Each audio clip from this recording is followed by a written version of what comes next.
Welcome sa ating munting YouTube channel. Please support my videos. Comment, like and subscribe po mga idolo. Maraming salamat po. Story Present, Super Devo Uling System. Kabanata 2321 Ipoy-po na lumalamon sa Haring Daga. Biglang napalibutan si Yezuan. Dam! Si Yezuan ay hindi nang ahas na manatili, at agad na umangat sa langit. Ngunit ang mga whirlwind swallow ang mais na iyon ay hindi basta-basta pakakawalan si Yezuan. Narinig lamang nila ang kanilang kakaibang sigaw at nagmamadaling pumunta sa langit, direktang tinutukan si Yezuan. Damn it! Patayin mo akong lahat! Sa pagkakataong ito, nahuli si Yezuan, at hindi pa siya handa. Sa simula, naisip ni Yezuan na wala siyang problemang darating. Ngunit paano niya naisip na pagkatapos niyang pumunta dito, nakarating lang siya sa gilid ng teritoryo ng whirlwind swallow mouse nang makatagpo siya ng isang biglaang pag-atake. Thousand Beast Sword Attendant, Flower God Sword Attendant, ibigay mo sa akin. Gamit ang isang kaway ng kamay ni Yezuan, tinawag niya ang Thousand Beast Sword Attendant at ang Flower God Sword Attendant. Magsisimula ang labanan sa isang iglap. Bukod dito, sa sandaling ito ay bumukas, ito ay naging puting init. Boom! Boom! Tila nanginginig ang buong lupa, at tila ang langit at ang lupa ay puno ng labanan. Walang gaanong whirlwind swallow ang mais, ilang dos-ina lang. Sa kabilang banda, mayroong higit sa 1,000 god-level mounts at 100 flowers gods. Masasabing kung ang dami lang ang sasabihin, si Yezuan ang may kalamangan. Sa kasamaang palad, ang pangalawang supernatural na kapangyarihan ng whirlwind swallow ang rat ay bilis. Ang mga maliliit na lalaki na ito ay napakabilis, kadalasan ay 12-dosenang o kahit na daan-daang mga bundok sa antas ng Diyos, at hindi nila sila matutulungan. Ang kanilang bilis ay napakabilis, at kasama ng kanilang heaven swallow ang divine ability, lumabas na ang antas ng Diyos na bundok ay dumanas ng matinding pagkawala. Megatron. Nang isipin nito ni Yezuan, ang magic weapon form ng Megatron ay na-activate kaagad, at ang unang magic weapon form ay ang nagustuhan ni Yezuan. Hindi Joshan Seal. Ang Buzhao Mountain, ayon sa alamat, ay isang sagradong bundok na sumusuporta sa mundo. Ito ay hindi lamang napakataas, ngunit napakalaki din. Sa hindi inaasahang pagkakataon, naging napakalakas na magic weapon ang Megatron. Nakakalungkot na wala pang sapat na swallowing point si Yezuan, kung hindi, kailangang gamitin ni Yezuan itong Buzhao Mountain Seal bilang fixed magic weapon. Panunupil. Sa pamamagitan ng kaway ng kamay ni Yezuan, direktang lumitaw ang isang malaking bundok. Napakalaki ng bundok, ngunit patuloy itong lumiliit sa proseso ng pagbagsak, dahil kailangan niyang automatikong ayusin ang density ayon sa target ng pag-atake. Ang mas maliit ang laki ng Buzhao Mountain na ito, mas malaki ang kanyang kapangyarihan. Biglang nagkaroon ng malakas na ingay, at direktang bumagsak ang Buzhao Mountain. Sa isang iglap, isang malaking bundok ang lumitaw sa harap ni Yezuan, at ilang ipoy-po na lumulunok na mga hayop ang direktang napigilan. Sa sandaling iwagayway ni Yezuan ang kanyang kamay, nawala ang bundok. Gayunpaman, kasabay ng pagkawala ni Buzhao Shanin, muling namuo ang mga multo sa kalangitan, at bumaba muli ng ganito. Paanong makakayanan ng ipoy-po na lumulunok ng daga ang ganoong karahasang pag-atake? Sa makatuwid, sa isang maikling labanan lamang, maraming whirlwind beast ang nadurog hanggang sa mamatay ni Yezuan. Ang Buzhao Mountain Phantom na ipinatawag ni Bushoshanin ay lilito sa paligid kasabay ng pagbagsak nito, at magkakaroon ng ilang mga pagbabawal, at ang bawat pagbabawal ay may espesyal na layunin. Habang pinapahina ang target, pinapalakas nito ang sarili. Si Yezuan ay nakatayo lang doon ng ganoon, ngunit nang walang kahit isang alon ng kanyang kamay, isang napakalakas na bundok ang babagsak. Patuloy na dinudurog ang grupo ng mga ipoy-po na nilalamon na mga hayop. Masasabing basta't medyo mabagal ang pagkilos nitong whirlwind swallow ang beast. Tapos, madudurog na siya agad. Ang whirlwind swallow ang heaven beast, na mabangis kanina, ay tumatalon-talon na ni Yezuan. Kahit na ang mga taong ito ay maaaring lunukan ang mga bagay na 10,000 beses na mas malaki kaysa sa kanilang volume, ang multo ng Buzhao Mountain ay higit sa 10,000 beses na mas malaki. Tili. Ang whirlwind swallow ang rats ay maingay at balisa, ngunit sa kasamaang palad, hindi maintindihan ni Yesuan ang kanilang sinasabi. Sa oras na ito, naglaan lamang ng oras si Yesuan upang suriin ang kanilang kaharian. System, suriin ang kaharian ng mga ipoy-po na ito na lumulunok ng mga daga. Ding, ang system ay nag-uudyok, tukuyin ang target, ang average na antas, ang gitnang totoong Diyos na kaharian. Ano ba naman? Laging iniisip ni Yesuan na ang mga ipoy-po na ito na lumalamon sa mga hayop sa harap niya ay dapat na mga tunay na Diyos na may mataas na antas. Gayunpaman, hindi ko inaasahan na mali itong nakikita ni Yesuan sa pagkakataong ito. Itong mga lalaking ito, napakababa ng kaharian. Gayunpaman, ang pag-iwas sa pag-atake ni Yesuan na may antas ng paglilinang na mas mababa kaysa kay Yesuan, natatakot ako na ang ipoy-po na ito na lumulunok sa mouse ng langit ay mayroon ding kapital na maipagmamalaki. Biglang, isang pakiramdam ng pagkagulat ang dumating sa puso ni Yesuan, halos hindi na mamalayan, biglang tumalon si Yesuan at umalis sa posisyon kung saan siya nakatayo. Boom! Sa pagitan, isang malaking ipoy-po na lumulunok na daga ang lumabas sa lupa. Ang lalaking ito ay higit sa 10 metro ang taas. Napakalaking daga, kung wala na, ang makita ko lang ito ay nakakadiri na sa akin. Tao, bakit mo pinatay ang aking mga tao? Sa sandaling lumabas ang whirlwind swallow ang mouse, direktang sinabi niya kay Yesuan. Sa wakas may nakilala akong lalaking marunong magsalita. Nang marinig ito, bahagyang tumaas ang mga sulok ng bibig ni Yesuan, sabi mo pinatay ko sila. Bakit hindi mo sinabing kinubkob nila ako? Mga tao, teritoryo ito ng aking angkan, nakapasok ka sa teritoryo ng aming angkan, hindi mo ba naisip na ito ay makatwiran para sa iyo? Isang daga, maglakas loob ba si Yesuan na mga tuwiran? Kahit na ang daga na ito ay isang Diyos na daga, at ito ay isang malaki, ngunit, hindi ba dapat siya bigyang pansin ni Yesuan ng ganito? Hinawakan ni Yesuan si Boss Hao Shanyin sa kanyang kaliwang kamay at ang Excalibur sa kanyang kanang kamay. Tiningnan niya ng bahagya ang malaking daga sa kanyang harapan, ngunit may pang-aasar na sinabi, madaling magsalita ng walang kaparekan, kung gusto mong lumaban, lumaban. Well, you are a clan, you dare to be presumptuous in my clan's territory, tapos tuturuan kita ng leksyon ngayon. Ang hangin ay lumalamon. Lumalamon ang hangin, anong klaseng mahiwagang kapangyarihan ito?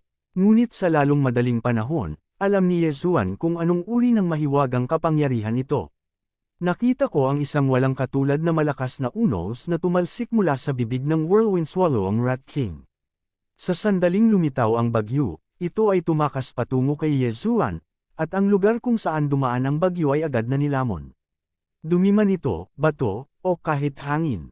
Upang aktwal na maglaro ng paglunok sa harap ni Yesuan, ang ipoy-po na ito na lumulunok na haring daga ay nililigawan lamang ang kamatayan. System, suriin ang target na antas. Ding, ang sistema ay nag-uudyok, tukuyin ang target, ang ikatlong gradong mababa ang Diyos Monarch na kaharian. Ang pangatlong baitang Inferior God Sovereign Realm. Parang medyo nakaka-stress. Biglang umatras ang figure ni Yesuan, ngunit nag-iisip siya ng paraan sa kanyang puso. System, isama ang Baipo Sword Servant. Ang Baipo Godstone ay isang espesyal na mapagkukunan na binili ni Yesuan sa auction sa pagkakataong ito. Sa pamamagitan ng Baipo Godstone na ito, maaaring isama ni Yesuan ang Baipo Sword Servant. Si Yesuan ay hindi kailanman gumamit ng fusion dati, ngunit hindi ito noong kailangan niya ito, ngunit ang kasalukuyang sitwasyon ay hindi ang oras kung kailan niya ito kailangan. Ang pista ng 1,000 hayop, bukas. Dahil ito ay upang pagsamahin ang Baipo Sword Servant, natural na nangangailangan ng oras, kaya, Chen Beast Sword Servant at Flower God Sword Servant, pigilan muna natin ang kalaban. Ding, na-detect na ang Baipo Divine Stone na magagamit sa pagsasama ng Baipo Swordsman. Ginagamit ba ng host ang lahat ng ito? Gamitin lahat. Siyempre, lahat ng mga ito ay dapat gamitin. Ano ang silbi ng pag-iingat nitong daang sirang bato? Ang kanilang pinakamalaking halaga ay hindi para sa pagsasanib ng Baipo Swordsman. Kabanata 2322 daang sirang eskrimidor. Ding, nag-uudyok ang system, magsisimula ang pagsasanib. Ding, nag-uudyok ang system, matagumpay ang pagsasanib. Baipo Swordsman, espesyal na kakayahan na eskrimidor. ang eskrimador na ito ay maaaring patuloy na may promote sa pamamagitan ng iba't ibang katangian ng Baipo Godstone. Realm, ang Baipo Swordsman ay isang swordsman na walang realm, ang kaharian nito ay automatikong nakatali sa host, ang host ay na-upgrade, at ang Baipo Swordsman ay na-upgrade. Espesyal na kakayahan isa, Baipo Sword Servant ay maaaring basagin ang anumang magic weapon, pagbabawal, ilusyon, magic rune, espasyo, oras, at iba pa. Ang saligan ay upang isama ang katumbas na Baipo Godstone, o Tianpo Godstone, Wanpo Godstone, at iba pa. Ang hanay ng display ay kasalukuyang nasa loob ng 1 kilometro sa paligid ng host, at ang distansyang ito ay maaaring tumaas sa pagpapabuti ng Baipo Swordsman. Sa kasalukuyan, na may kakayahang mag-activate, basagin ang lahat ng paglunok, sirain ang ilang mga ilusyon, sirain ang ilang mga pagbabawal. Ano ba naman? Tiningnan ni Yezuan ang katangiang ito at natulala. Dapat itong ituring bilang isang auxiliary swordsman, ngunit ang kakayahang ito ba ay napakalakas para sirain ang lahat? Anong konsepto ito? Kahit na ang oras at espasyo ay maaaring masira, kaya ano pa ang hindi niya masira? Kahit na ang taong ito ay may isang espesyal na kakayahan lamang, ngunit ang espesyal na kakayahan na ito ay hindi isang bit ng isang tinidor. Ito ay katumbas ng pagpapalam kay Yezuan sa hinaharap, sa ilalim ng hindi mabilang na mga pangyayari, ay direktang kapakipakinabang sa hindi magagapi na posisyon.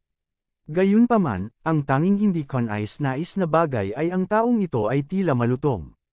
Sa parehong kaharian ni Yezuan, ibig sabihin, kung hindi umunlad si Yezuan, hindi siya bubuti. Kalimutan mo na, ang susi ay wala siyang ibang kakayahan, maliban sa sira pa. Siyempre, sapat na ang ganoong kakayahan para masiyahan si Yezuan. 100 Broken Swordsman. Gamit ang isang kaway ng kamay ni Yezuan, ang 100 Broken Swordsman ay direktang lumitaw. Sa isang iglap, ang bagyong sumalakay kay Yezuan ay lumamon at nawala sa isang iglap. Madaling gamitin, tunay na kapakipakinabang. Gayunpaman, maaalis lang ni Yezuan ang taong ito pagkatapos gamitin ito. Pagkatapos ng lahat, si Baipo Sword Servant ay walang kakayahan na muling mabuhay, at ang kanyang depensa ay napakababa pa rin. Kung hindi siya mag-iingat, siya ay papatayin. Hindi gusto ni Yezuan ang 100 Broken Sword Servant na sa wakas ay nakalabas na siya para paglaruan hanggang mamatay ng napakabilis. Si Baipo Sword Servant ay isang sword servant na maaaring gumanap ng isang mapagpasyang papel sa isang kritikal na sandali. Ding, sinenyasan ng system na si Baipo Sword Servant ay pumasok sa cooling phase. Pakitandaan, host, ang cooling time ng Baipo Sword Servant ay 3 araw. Maaari ba itong ipatawag isang beses bawat 3 araw? Tila magagamit lamang ito sa mga kritikal na sandali. Ding, sinenyasan ng system na ang host ay mayroong Baipo Sword Attendant, at automatikong nakukuha ang espesyal na layer ng bonus ng Baipo Sword, at lahat ng resistensya ng host ay komprehensibong napabuti.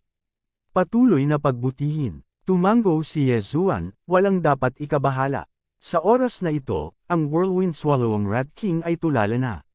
Tao, ikaw, paano mo nagawa, bakit nawala ang atake ko? Siyempre, hindi mauunawaan ng Whirlwind Vol King ang nangyari sa level 9. Sa kanyang mga mata, walang gaanong nagawa si Yezuan, ngunit ipinagmamalaki niya ang kanyang supernatural na kapangyarihan, at nawala siya ng ganoon. Kailan nakakita ng kakaibang sitwasyon ang Whirlwind Swallow ang Mouse King? Ngunit nakita man niya ito o hindi, ang katotohanan ay ang katotohanan, at ngayon, ang kanyang pag-atake ay na-diffused. Talagang pinaalis siya ni Yezuan ng napakabilis dahil hindi niya alam na may cooldown si Baipo Sword Servant. Ngunit ngayon, dahil binawi si Baipo Sword Servant, hindi na siya mapapatawag ni Yezuan sa loob ng 3 araw. Sa makatuwid, imposibleng hayaan ni Yezuan na magkaroon ng pagkakataon ang whirlwind na lumulunok na haring daga na ilunsad ang kanyang pag-atake. Pagsira sa Diyos. Ang 7 sinag ng liwanag ay agad na sumabog. Kasabay nito, ang Buzhao Mountain Seal sa kamay ni Yezuan ay kumikislap, at isang malaking bundok din ang nahulog patungo sa Whirlwind Tong Tian Rat King. Sa sandaling ito, ang Whirlwind Swallowing Rat King ay medyo natarante pa, hindi ganap na tumutugon sa biglaang paglaho ng kanyang sukdulang mahiwagang kapangyarihan. Kung kaya't ang biglaang pag-atake ni Yezuan ay nahuli siya sa kawalan. "Damn human race, you dare to attack me." Galit na galit ang Haring Daga. Ang lahi ng tao na nasa harapan niya ay pinupukaw ang kanyang awtoridad mula pa sa simula, kaya, kahit na ano, papatayin niya ang lahi ng tao na ito. Siyempre, si Yezuan ay nagtataglay din ng ganoong ideya sa kanyang puso ngayon. Pagkatapos ng lahat, ang Whirlwind Swallowing Rat King na ito ay napakalakas. Kung hindi siya agad napapatayin ni Yezuan, pagkatapos ay sa sandaling mag-react siya, kahit na makatakas si Yezuan, ito ay magiging lubhang miserable. Tumigil ka sa pagsasalita ng walang kaparirikan at mamatay ka para sa akin. Gumalaw ang figure ni Yezuan at direktang sumugod patungo sa Whirlwind Swirling Rat King. Ang Divine Sword sa kanyang kamay ay patuloy na umaatake, ngunit si Buzhao Shanyin ay hindi rin tumigil sa pag-atake. Marahil ay hindi talaga kayang banta ni Buzhao Shanyin ang Whirlwind Tian. Ang Hari ng Daga, gayunpaman, ay maaari ding gumanap ng isang mahusay na papel sa pagpigil pagkatapos ng lahat. Maging ang Whirlwind Swallowing Rat King, imposibleng baliwalain ang pag-atake ng Buzhao Mountain Phantom. Ka, shop, shop. Muli at paulit-ulit na inihampas ni Yezuan ang Divine Sword, at sunod-sunod na winasak. Masasabing nakaharap ngayon sa Whirlwind Swallowing Rat King, ang 10 beses na critical na strike effect ng Excalibur ay na-activate na. Ibig sabihin, bawat hampas ng espada ni Yezuan ay tiyak na tatama sa 10 beses ng crit. Gayunpaman, kahit na may 10 beses ang crit, hindi ito maaaring gumawa ng maraming pinsala sa taong iyon sa lahat. Sa halip, pinasigla nito ang ipoipo na lumulunok ng Haring Daga sa isang runaway state. "Tao, gusto kong mamatay ka. Gusto kong mamatay ka." Ang ipoipo na lumulunok sa mga mata ng daga ay kumikinang na pula sa oras na ito, halatang galit na. Kay Yezuan, bigla niyang ibinuka ang malaki niyang bibig. Isang maitim na bola ang tumalsik sa kanyang bibig. "Lahi ng tao, tangkilikin ito. Hayaan mong matikman ang banal na kapangyarihan ng aking ipoipo na nilalamon ang langit at nilamon ito ng walang katapusang." Ang nakakatakot na atraksyon ay nagparamdam kay Yezuan na hindi mapigilan. Kahit si Divine Sense ay parang nilamon ito ng itim na bola. Ang pinakamahalagang bagay ay ang paglunok ay nakatutok lamang kay Yezuan, kahit na ang mga nakapalibot na bulaklak, halaman at bato ay hindi maaapektuhan kahit kaunti. Sa madaling salita, ang paglunok ng globo na ito ay itinalagang paglunok. Natakot si Yezuan. Biglang ipinasok ni Yezuan ang Excalibur sa lupa, at pagkatapos ay hinawakan ng mahigpit ang Excalibur. Paano gawin? Kung ayaw mong sumabog ngayon, si Yezuan ay dadalhin ng bola sa hindi kilalang espasyo. Mabilis na nag-isip si Yezuan sa kanyang isipan. May mga pinagsisisihan pa nga siya ngayon, bakit ngayon lang niya binawi si Baipo Sword Servant. Gayunpaman, dahan-dahan, kakaibang natuklasan ni Yezuan na ang paglunok ay unti-unting lumiliit. Hindi kaya sumuko ang Whirlwind Swallowing Rat King? Hindi, malalaman mo sa pagtingin sa kabaliwan ng Whirlwind Swallowing Rat King, hindi siya sumuko. Kaya ano ang nangyayari ngayon? Biglang nagkaroon ng kislap ng liwanag si Yezuan, at naisip niya ang isang posibilidad, iyon ay paglaban. Pinakamataas ang phagocytosis resistance ni Yezuan. Kaya, hindi ba ito nangangahulugan na ang paglaban ay nasa epekto ng paghahatid, na binabawasan ang lakas ng paglamon ng itim na bola? Kabanata 2323 Pagpatay sa Haring Daga. Sa paglipas ng panahon, malinaw na nararamdaman ni Yezuan na ang kapangyarihan ng paglunok ay paunti-unting lumiliit. Upang maging tumpak, hindi ang lakas ng pag-atake ng Whirlwind Swallowing Mouse King ay humihina, ngunit ang impluensya ng kapangyarihan ng paglunok kay Yezuan ay humihina. Yung feeling na parang nasa ice cellar ka. Napakalamig at malamig sa una, ngunit patuloy kang nagdaragdag ng mga damit. Simula noon, unti-unti ka nang hindi natatakot sa lamig. Bukod dito, kahit ang ipoipo na lumulunok ng mouse ay nakikita na sa paligid ng katawan ni Yezuan, isang mahinang itim na liwanag ang lumitaw. Kumilos sa kalooban. Imposible, Terran, paano mo nagawa? Walang makakalaban sa walang katapusang paglamon ko, paano mo nagawa? Puno ng takot ang mukha ng ipoipo na lumalamon ng Mouse King. Hindi niya maintindihan kung bakit kayang pigilan ni Yezuan ang lakas ng paglunok. Siyempre, maaaring hindi niya maintindihan. Dahil wala na siyang pagkakataong umintindi. Matapos dahan-daw ang masanay si Yezuan sa kapangyarihang lumalamon, muli siyang naglunsad ng pag-atake. Ang Excalibur at Buzz-Hao Shanyin ay sunod-sunod na ipinadala. Bagamat ang Whirlwind Swallow ang Rat King ay isang third-rank inferior divine beast, imposibleng labanan ang nakakabaliw na pag-atake ni Yezuan na ang bawat suntok ay isang crit. Boom! Isa pang sword strike.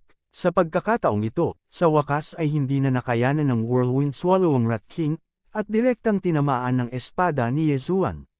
Damn, human race, I will spare your life for the time being.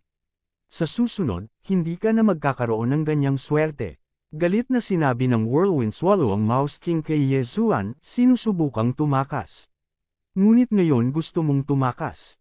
Huli na, pagsira sa Diyos. Atake ni Rune. Bawal na pag-atake. Buzz-Hao Mountain Seal. Hindi napigilan ni Yezuan ang kanyang kamay, at ang kanyang pinakamalakas na kapangyarihan sa pag-atake ay direktang sumabog. Sa isang iglap, lumitaw ang multo ng Buzz-Hao Mountain sa kalangitan kasabay ng pag-atake ng Rune. Sa lupa, iniwagayway din ni Yezuan ang Divine Sword at isa-isang inihagis ang pagpigil. No, damn human race, you can't do this to me. Ang Whirlwind Swallow ang Rat King ay napaungol habang sinusubukan niyang tumakas. Sa kasamaang palad, walang pagkakataon. Boom! Ang multo ng Buzz-Hao Mountain ay direktang bumagsak, at ang mga pag-atake ng Rune, ang pagbabawal, at ang God-destroying slash ay dumating sa parehong oras. Ang sigaw ng Whirlwind Swallow ang mouse ay biglang natapos, at talagang napatay ito ng sunod-sunod na pag-atake ni Yezuan. Ding, pinatay ng host ang Whirlwind Swallow ang Rat King at nakakuha ng isang patak ng gininto ang dugo. Lunok.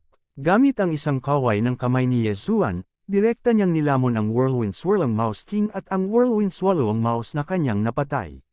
Ding, ang host ay nakalusot, at ang kasalukuyang 9th grade First Class True God Realm. Ang 9th grade First Class True God Realm. Ibig sabihin, kung kailangan mo lang pumatay ng isang Diyos na hayop, si Yezuan ay makakausad sa antas ng Diyos. Kapag na-promote na sa Divine Sovereign Realm, magagawa rin ni Yezuan ang paraan ng pag-atake ng batas. Ituloy ang pagpatay. Gumawa ng mapagpasyang desisyon si Yezuan. Gusto niyang ipagpatuloy ang pakikipaglaban at pagpugutan ng ulo ng isang gawa-gawang hayop. Si Wanzon Sword Servant ay ipinatawag muli ni Yezuan, at direktang hinanap sa malayo upang makahanap ng angkop na target. Siyempre, hindi kaagad magagawa ni Yezuan. Naghintay siya ng 3 araw, dahil sa loob ng 3 araw, ang lahat ng cooldown ng Baipu Sword Servant, Thousand Beast Sword Servant, at Flower God Sword Servant ay maaaring maalis. Pagkaraan ng 3 araw, dumating si Yezuan sa teritoryo ng isa pang banal na hayop. Isa itong kakaibang mythical beast na medyo parang pagong, ngunit may ulo ng dragon. Ang banal na hayop na ito ay napakatamad. Nang matagpuan siya ni Wanzon Sword Servant, nahiga siya sa lupa, at pagkaraan ng 3 araw, nang muling guluhin siya ni Yezuan, nakahiga pa rin siya roon, hindi kumikibo. System, detect kung anong klaseng halimaw ito. Sabi ni Yezuan sa sistema. Ding, ang system ay nag-uudyok, tukuyin ang target Land Dragon Turtle. Ding, ang sistema ay nag-udyok na ang Land Dragon Turtle ay ang inapo ng sinaunang Dragon Turtle, na may maraming bloodline. Bagamat sila ay sama-samang tinatawag na Land Dragon Turtle, mayroon silang iba't ibang lakas. Ding, ang sistema ay nag-uudyok, tukuyin ang target, ang unang grado na mas mababang mga Diyos, mga espesyal na kakayahan, depensa. Bahagyang nagulat si Yezuan, ang espesyal na kakayahan ay pagtatanggol. Ano ang ibig sabihin nito? System, paano ipapaliwanag ang espesyal na kakayahan nitong Land Dragon Turtle? Ding, nag-uudyok ang system, ang ilang Land Dragon Turtles ay nagmamana ng malakas na attack power ng mga sinaunang Dragon Turtles, ang ilan ay nagmamana ng malakas na pangangatawan ng mga sinaunang Dragon Turtles, at ang ilan ay nagmamana ng super defensive power ng mga sinaunang Dragon Turtles. Ding, ang terrestrial Dragon Turtle na kinakaharap ngayon ng host ay nagmamana ng super defensive power ng sinaunang Dragon Turtle, at immune sa anumang pag-atake sa ibaba ng Superior God Monarch Realm. Ano? Immune sa anumang pag-atake sa ibaba ng kaharian ng mga nakatataas na Diyos. Napatulala si Yesuan, bagamat ngayon lang siya na-upgrade, nasa rurok lang siya ng totoong Diyos na kaharian. Ang taong ito ay immune sa anumang pag-atake sa ibaba ng Superior God Monarch Realm. Hindi ba ibig sabihin na kahit nakahiga doon ang Land Dragon Turtle at hayaang lumaban si Yesuan, hindi siya sasaktan ni Yesuan? Paano magkakaroon ng napakasamang supernatural na kapangyarihan na gumagawa kay Yesuan kung paano linisin ang taong ito? I still don't believe it. My God extinguishing slash has a chance to trigger a one-hit kill effect, can't I help this guy? Hindi naniniwala si Yesuan na hindi niya matutulungan ang Land Dragon Turtle, kaya direktang naglunsad siya ng pag-atake. Ang Terrestrial Dragon Turtle ay dulang kay Yesuan, at talagang tamad na kumilos. Hayaang patuloy siyang salakayin ni Yesuan. Gayunpaman, pabayaan ang paglaban ng Land Dragon Turtle, hindi pa rin ito ginagalaw ang kanyang pagkakahiga. Ding, may one-hit kill effect ang pag-atake ng host. Ding, ang mga espesyal na katangian ng Land Dragon Turtle ay naisaaktibo, at ang epekto ay hamina. Sa wakas, sumiklab ang pag-atake ni Yesuan na may one-hit kill effect, na talagang hamina. Pagkatapos ay tila isang malakas na suntok, ngunit nag-iwan lamang ito ng isang mababaw na puting paalang sa balat ng pagong ng Land Dragon Turtle. Lumiwanag ang figure ni Yesuan at tumabi siya. He is considered convinced. Abnormal na talaga ang depensa ng lalaking ito. Hayaang umatake si Yesuan, anumang pag-atake, at si Yesuan ay nag-trigger pa ng one-hit kill effect, at hindi niya siya matutulungan. Kaya, ano pa ang magagawa ni Yesuan para harapin ang taong ito? Walang paraan si Yesuan para ipagpatuloy ang pakikitungo sa Land Dragon Turtle na ito. Pagkatapos kalkulahin ang oras, natatakot ako na ang auction ay dapat na malapit ng matapos. Dahil ginamit ni Yesuan ang relasyon ni Mi Chang, nakumpleto niya ang transaksyon mula sa auction ng mas maaga sa schedule. Ngunit ang iba, sa katunayan, ay kailangang maghintay hanggang sa katapusan ng auction upang ipagpalit ang kanilang na auction. Isa itong auction na inorganisa ng Panginoon, at walang nang ahas na maging mapangahas, kaya natural na walang nag-aalala na manakawan. Bakit mahalaga kay Yesuan ang oras ng auction?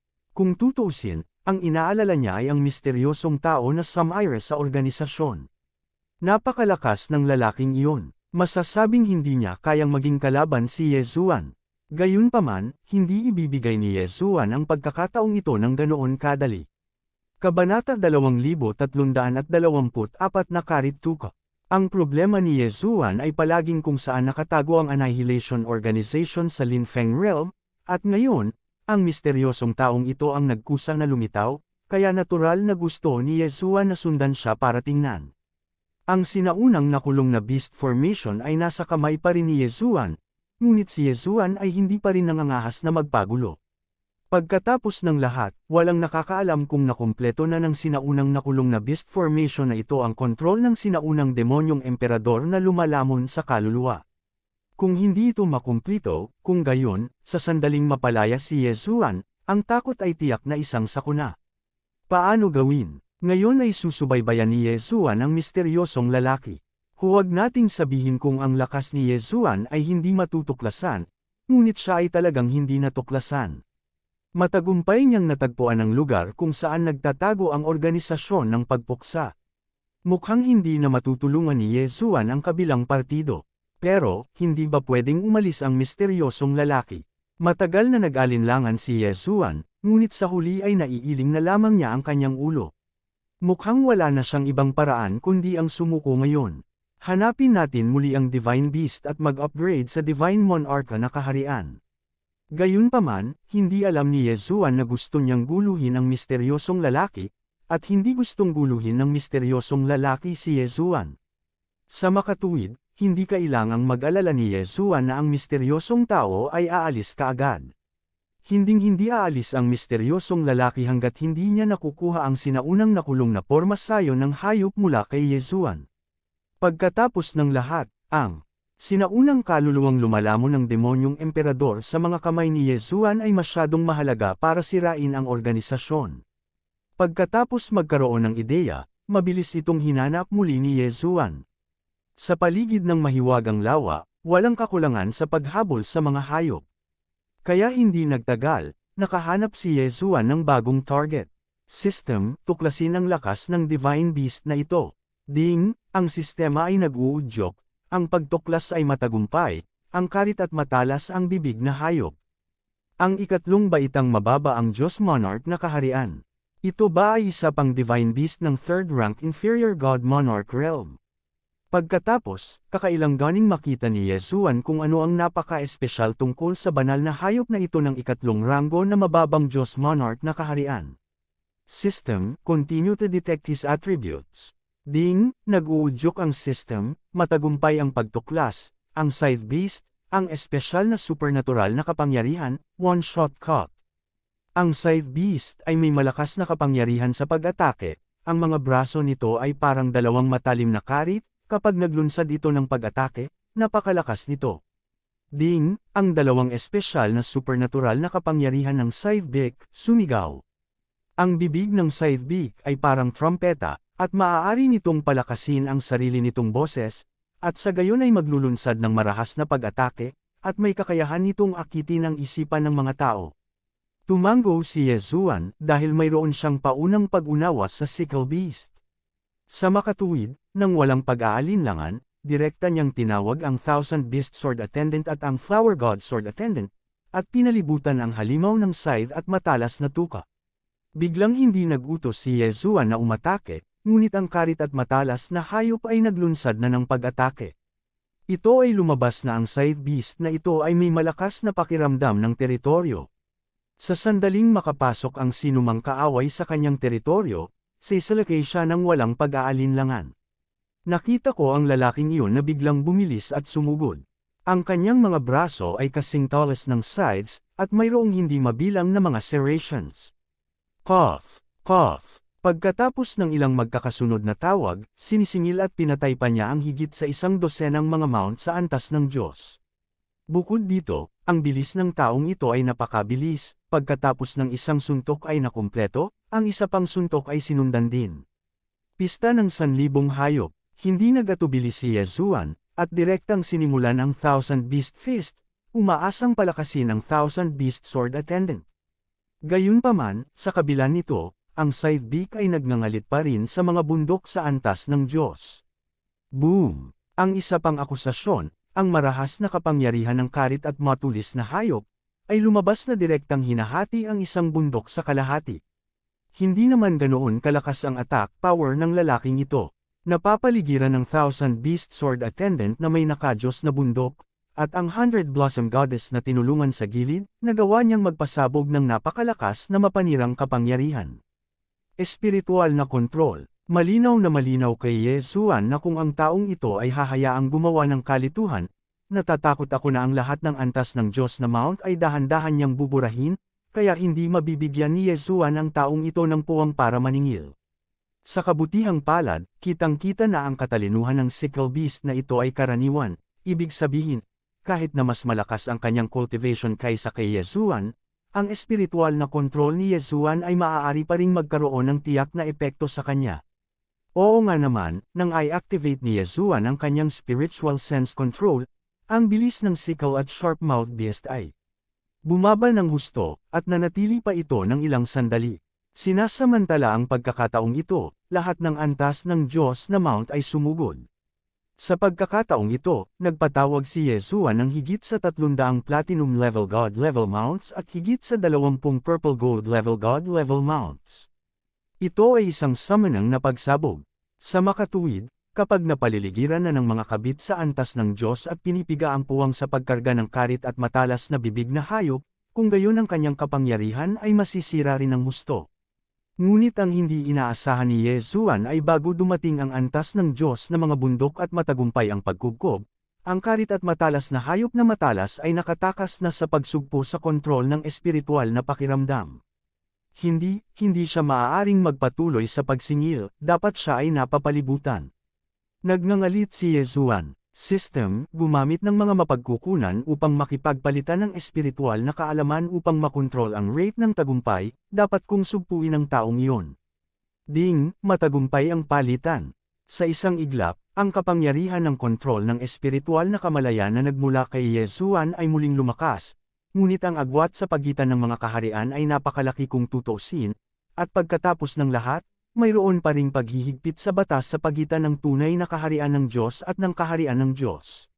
Sa makatuwid, kahit na nailabas na ni Yesuan ang buong potensyal ng espiritual na kontrol, halos hindi niya napigilan ang karit at matalas na bibig na hayop. Imposibleng makontrol talaga ito. Siyempre, tama na. Sa tulong ni Yesuan, ang bundok na antas ng Diyos ay sumugod at ganap na pinalibutan ang side beast, na pinipigilan siyang gamitin ang kanyang side charge. Gayunpaman, sapat na iyon. Ibigay mo sa akin, halika, patayin mo. Kasunod ng utos ni Yesuan, naglunsad ng galit na pag-atake ang antas ng Diyos.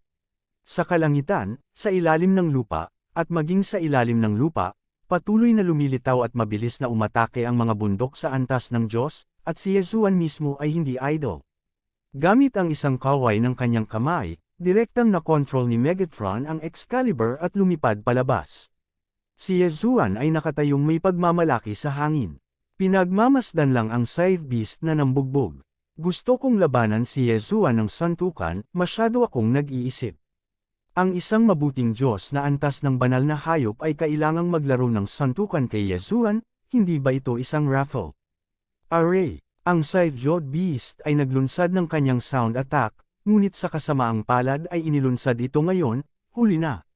Bagamat maraming mount sa antas ng Diyos ang ibinagsak sa hangin, higit pang mga bundok sa antas ng Diyos ang naghihintay na upang punan ang bakante. Ang kawawang side at matalas ang bibig na hayop, natatakot ako na hindi niya pinangarap na matatalo siya sa santukan. Ang mabugbog hanggang mamatay ng gayong kaunos-lunos na pagkubkob. Lunok.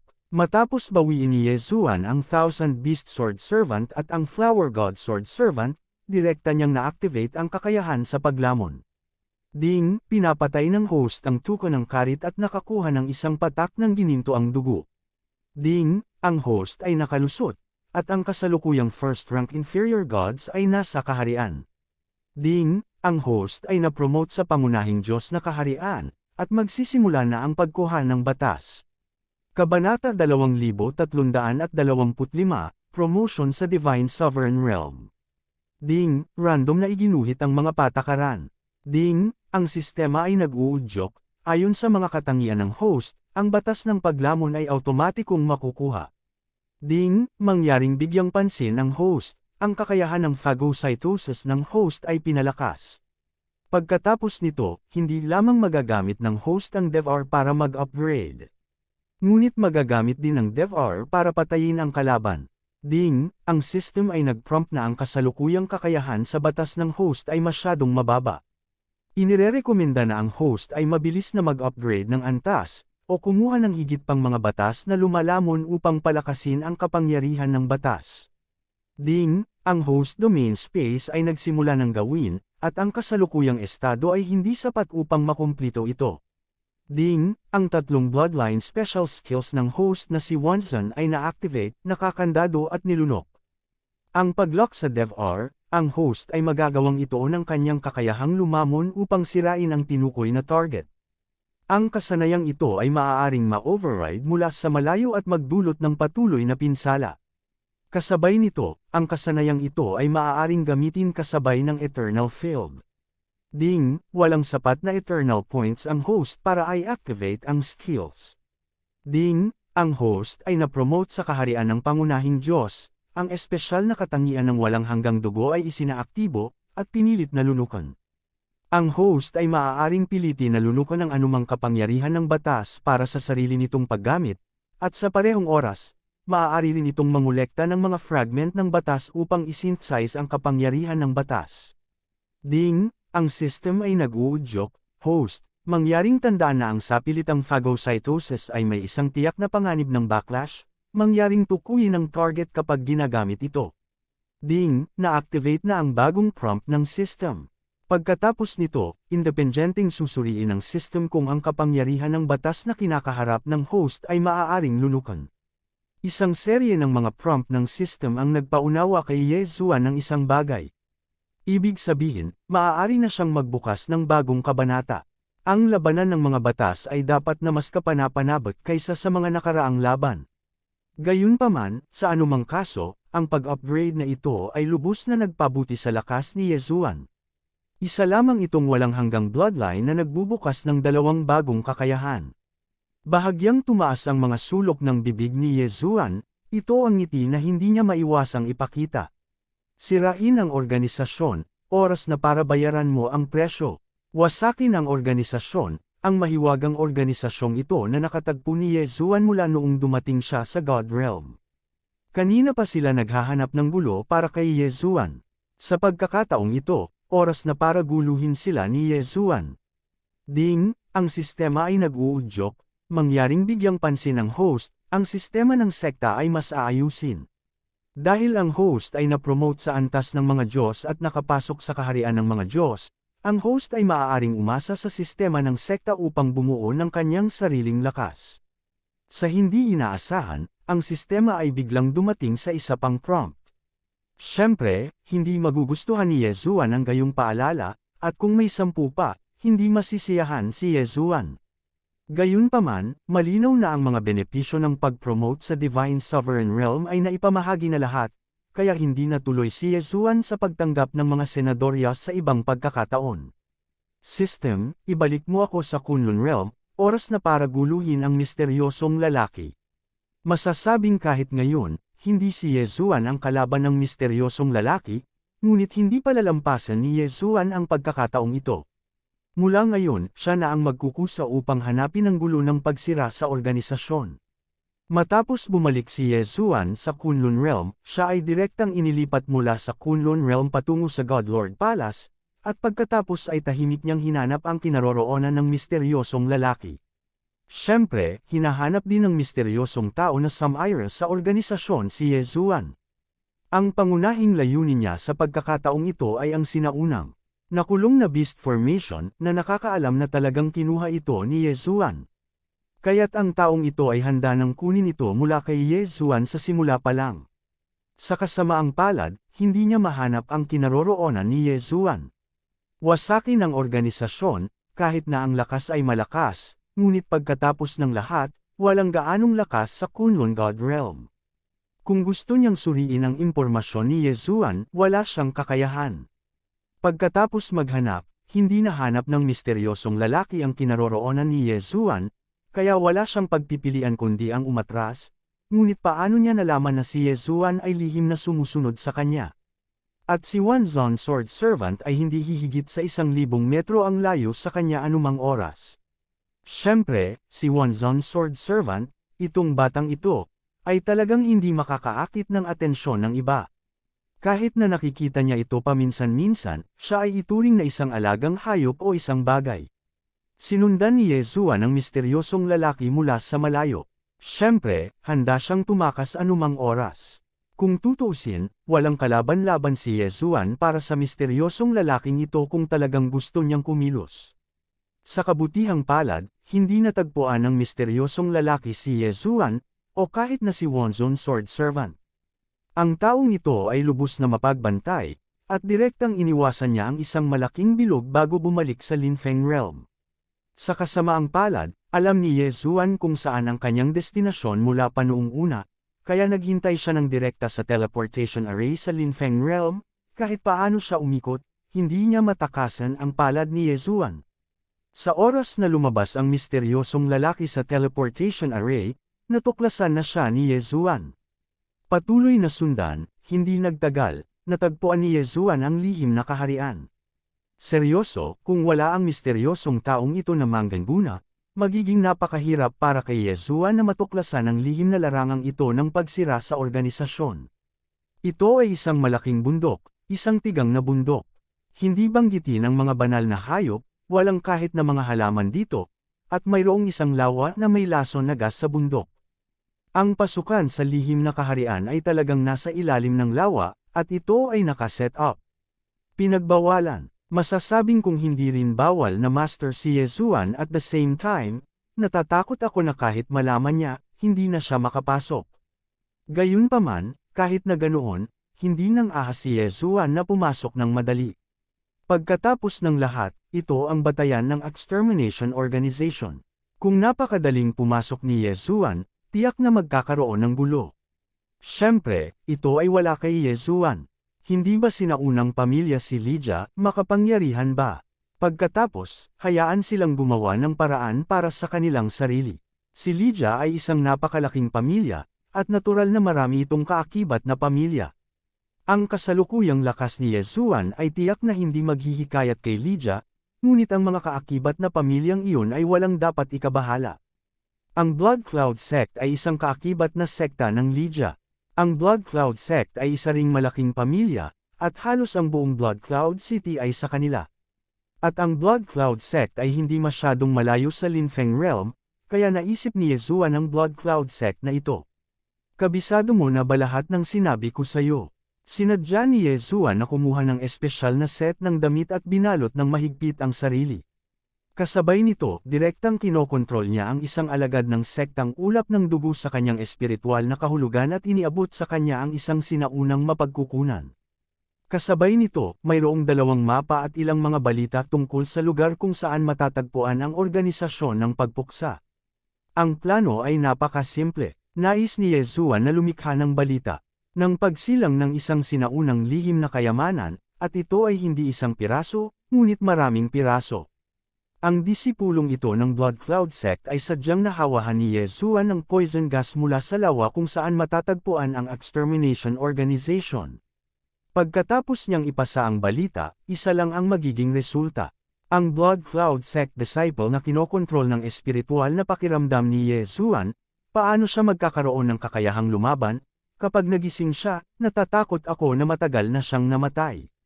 Tahimik na nakatayo si Yezuan sa isang tea house, naghihintay sa pagbabalik ng balita. Ang disipulo ng Blood Cloud Sect ay ginawang miserable ni Yezuan. Kung tutuusin, ang pag-arte ay dapat gawin ng magkasama. Sa daan, ang disipulo ay tila nataranta at naghulog ng mapa, ngunit hindi niya ito pinansin at mabilis na tumakbo pabalik sa sekta. Kabanata 2326 na Provocation. Bilasan mo, dalhin mo ako sa mga matatanda. Agad na sumigaw ang disipulo ng Shaoyan Sect. Senior Kuya, ano bang nangyayari sa'yo? Paano ka nasugatan ng husto? Tara, tigilan mo na ang pagsasalita ng walang kaparirikan, dalhin mo ako sa mga matatanda. Habang nagsasalita, ang disipulo ng Blood Cloud Sect ay nagluwa pa ng isang subaw ng itim na dugo. Natural, hindi nang ahas na mag-antala ang kanyang junior brother, diretsyong inalalayan siya nito at sumugod sa hall. Sa oras na ito, dumating na ang elder ng Blood Cloud Sect. Paano ka naging ganito? Ang unang elder ay mabilis na lumapit sa disipulo ng Blood Cloud Sect, handang pagalingin siya, ngunit hindi pumayag ang disipulo, ngunit direktang kumuha ng mapagkukunan mula sa Chenkun Ring. Elder, hindi sinasadyang nakapasok ako sa isang misteryosong lugar. Ito ang yaman na nakuha ko dito, ngunit ang nakalalasong gas doon ay nalilito, at tila may unang nakatuklas nito. Ang disipulong ito ay walang kakayahan at maaari lamang kumuha ng ganoong piraso ng mapagkukunan. Bukod dito, ito ang mapa doon. Sa orihinal, ang disipulo ay naghanda ng 2 kopya, ngunit nawala ang isa sa lungsod. Nang matapos na sabihin ng alagad ang mga salitang ito, dumura siya ng isang bibig ng itim na dugo at namatay sa lugar. Nasaan na ang unang matanda na nasa mood pang-alagaan ang disipulo? Siya ay lubos na naaakit sa mga mapagkukunang ibinalik ng disipulo. Narito, ito ang sagradong puno ng phoenix na ginawa sa sinaunang lihim na kaharian. O aking Diyos, ito pala ay ang sagradong puno ng phoenix. Bilasan mo, tipunin ang lahat ng matatanda, at hayaan ang lahat ng mga alagad na bumalik sa sekta. Bilang karagdagan, bigyan mo ako ng paghahanap sa buong lungsod, at hindi ko dapat hayaan ang iba ang isang mapa ay kinuha. Hindi nagtagal, ang buong Blood Cloud Sect ay nasa estado ng tensyon. Sa oras na ito, masasabing matagumpay ang plano ni Yezuan. Ang mga grupo ng mga disipulo ng Blood Cloud Sect ay patuloy na naghahanap sa lungsod, ngunit sa kasamaang palad, bukod sa ipaalam sa lahat sa Blood Cloud City ang tungkol sa mapa, ito ay walang silbi. Mapa, mayroon si Yezuan, at sa lalong madaling panahon, mabilis na lumitaw ang mga mapa sa Blood Cloud City. At ang mga tao ng Blood Cloud Sect, kahit na sila ay nanghuli at nanghuli, ay walang silbi. Sect Master, hindi na tayo makapaghintay. Ngayon, kailangan na nating kumilos. Kapag may namumuno, ang kayamanan ay kukunin ng iba. Oo, Sect Master, ayon sa ulat ng disipulo, doon na ito natuklasan. Kung wala tayong gagawin, natatakot akong walang matitira. Ito ang sinaunang lihim na kaharian. Isang grupo ng mga matatanda ang nagtipon sa harap ng Sect Master ng Blood Cloud Sect at labis na nasasabik. Siyempre alam ko, pero hindi pa dumarating ang balita mula kay Lydia. Bakit ka lumayo sa bahay, Sect Master? Ano ang napala natin sa Blood Cloud Sect? Natin na matagal nang wala sa bahay. Sa oras na ito, kung isinilang ang sinaunang lihim na kaharian, kung magdadalawang isip pa tayo, imposibleng magkaroon ng pagkakataong lumago. Okay, abisuhan ang mga alagad, ay deploy sa lahat ng aspeto, at patayin ako ayon sa direksyon na ipinahiwatig ng mapa. Sa wakas ay nakapagdesisyon na ang Sect Master ng Blood Cloud Sect. Gayunpaman, kumalat na ang balita, at ang mga mapa ay patuloy na ipinasa pabalik sa mga kamay ng iba't ibang puwersa. Noong una ay gusto lang ni Yeshua na lumikha ng ilang kaguluhan at hinimok ang Blood Cloud Sect na magsimula ng maaga, ngunit ayaw niya, sa hindi sinasadyang pagkakataon, talagang naudyukan niya ang ilang puwersa na sumugod sa lokasyon ng mapanirang organisasyon ng sabay-sabay.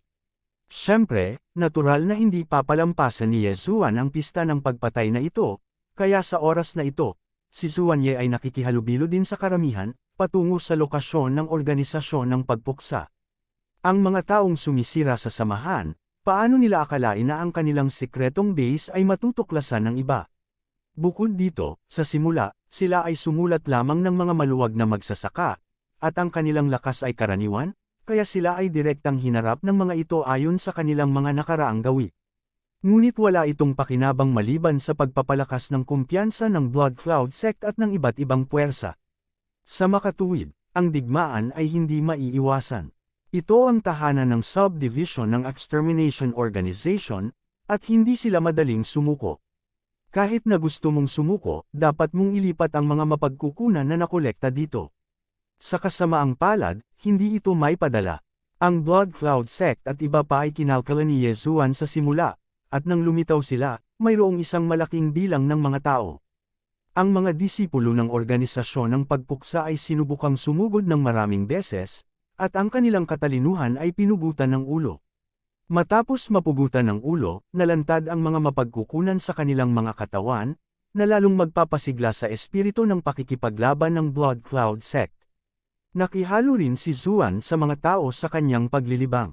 Paminsan-minsan, pinapatay niya ang ilang mga disipulo ng Blood Cloud Sect o sinisira ang organisasyon, at walang makakapansin sa kanya. Walang makakaalam, ito ay isang kalkuladong pagkalkula lamang. Ang organisasyon ng pagpuksa ay minsan nang napigilan ng mga taong ipinadala ni Mikong, at natural na naisip na sa pagkakataong ito ay muli silang lilipulin.